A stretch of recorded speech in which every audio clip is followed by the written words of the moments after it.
अभी तक जो जानकारी सामने आई है उससे जुड़ी एक बड़ी खबर आपको बता दें। पार्थ चैटर्जी ने की सरकारी नौकरियों की बंदरबांट, ये जानकारी सामने है। पार्थ चैटर्जी के बॉडीगार्ड के 10 रिश्तेदारों को नौकरी दी गई। मंत्री रहते हुए बॉडीगार्ड के 10 रिश्तेदारों को बना दिया सरकारी टीचर। अब शुरू की गई है सभी 10 को नौकरी देने की जांच, यानी इस पूरे मामले की अब जांच की जा रही है। किस तरह से बॉडीगार्ड के 10 रिश्तेदारों को सरकारी नौकरी दे दी गई। तो देखिए, बॉडीगार्ड तक इसमें सवालों के घेरे में है, शक के घेरे में है कि आखिर बॉडीगार्ड के रिश्तेदारों को आखिर क्या कुछ वहां पर मदद पहुंचाई गई, या पार्थ चैटर्जी ने किसको वहां मदद दी या फायदा दिया। 10 रिश्तेदार सरकारी टीचर, 2 भाई बंशीलाल मंडल और देव गोपाल मंडल, ये दोनों सरकारी बन गए टीचर। और सवाल यह है कि ये आखिर हुआ कैसे। पत्नी रीना मंडल, बहनोई अरूप भौमिक, ये सब बॉडीगार्ड के रिश्तेदार हैं। दामाद सोमनाथ पंडित, इनके 4 और रिश्तेदार, इन सबको सरकारी टीचर बना दिया गया। आखिर सवाल यह है कि पार्थ चैटर्जी ने इनसे क्या पैसे लिए, इनको कैसे फायदा पहुंचाया, कि क्या मेरिट पे दिया गया और नहीं दिया गया, तो क्या इसमें भी उन्होंने कोई रिश्वत ली। किसान ने उगाई फसल की कीमत तय करेगा किसान। किसान खुद अपना मालिक बनना चाहिए। फ्रीडम ऐप डाउनलोड कीजिए और खुद अपना मालिक बने। रविशंकर, अभी तक हम अर्पिता मुखर्जी का नाम देख रहे थे कि वही उनकी करीबी हैं पार्थ चैटर्जी की, जिनके घर से कैश मिला, जिनको हो सकता है इससे फायदा हुआ हो। लेकिन अब तो बॉडीगार्ड तक का नाम आ गया, यानी जैसे जैसे ये तार खुलेंगे पता नहीं कहां तक ये मामला फैलेगा।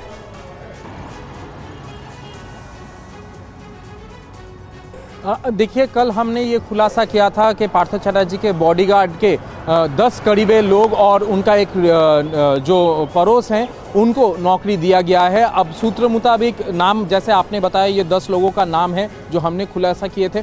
और ये लोगों को, ऐसे बहुत सारा लोग हैं जिनको फेवरिज्म दिया गया था। अब ईडी इसका तहकीकात करेंगे और जो लोग यहाँ पे धरने में बैठे हुए हैं वो लोग इनके बारे में बता सकेंगे कि कितने पैसे के एगेंस्ट में इनका दिया गया। अब काला डायरी जो आया है, इनके साथ इनका मैच होगा। कौन कौन से वो लोग थे जिनसे पैसे लिए गए थे, जो कैंडिडेट्स थे उनसे इंस्टॉलमेंट में कैश में पैसा लिया गया था।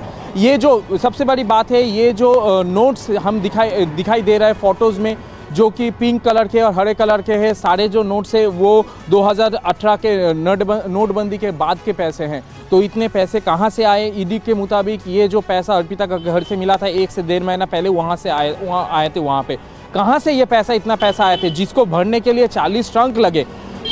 जब अर्पिता थाईलैंड गए थे, सिंगापुर गए थे, नेपाल गए थे, दुबई गए थे, यूएसए गए थे, उनका डॉलर्स का सीजर लिस्ट भी ईडी के पास है, उसका डिटेल्स भी ईडी ने दिया है। डायमंड रिंग्स कितने थे, गोल्ड कितने थे, इसका सीजर लिस्ट भी अदालत में पेश किया गया है। अब इसका पूरा सीजर लिस्ट इसके पास है। अब ये एक तरफ ये शेल कंपनियां, एक तरफ लोगों को फेवरिज्म, ये मामला बहुत बड़ा होता दिखाई दे रहा है। और पार्थ चट्टोपाध्याय और अर्पिता मुखर्जी को इसका डिटेल्स देना पड़ेगा। और वहाँ पे मोनालिसा दास को है, जिसको अभी रवि, ये भी क्या जानकारी आएंगे, कुछ निकलकर सामने आ रही है कि ये पार्थ चैटर्जी से आगे भी क्या सरकार के भीतर और लोग, महकमे के भीतर और लोग, कौन लोग इसमें शामिल थे, क्या वहां तक भी बात आगे बढ़ेगी? अभी फिलहाल क्योंकि अर्पिता मुखर्जी और पार्थ चैटर्जी का ही नाम हम सुन रहे हैं, लेकिन इसके आगे भी क्या कुछ और लोग हैं सरकार में, मंत्रालय में, जो इस तरह से फेवरेटिज्म कर रहे थे? देखिए, पार्थ चैटर्जी का जो आत्मसहायक है, जो उनका पीए है सुकांतो आचार्य, उनको भी यहाँ पे पूछताछ किया जा रहा है। और जो तब उस समय में जो एसएससी में जो लोग पदाधिकारी हैं, ईडी ने कई बार, सीबीआई ने कई बार उन लोगों को बुलाया है, तो रेडर में वो लोग भी है, कल्याणमय गांगुली, बहुत सारे लोग यहाँ पे हैं, तो इनको भी पूछताछ किया जा रहा है। तो इसके ये पूरा जो नेटवर्किंग है, इतना बड़ा नेटवर्क है, तो सूत्र मुताबिक और भी बहुत बड़े खुलासे हो रहे हैं। किसानों की सफलता के लिए 500 किसान आपको सिखाएंगे और पढ़ाएंगे सफलता का पाठ। फ्रीडम ऐप को अभी डाउनलोड कीजिए।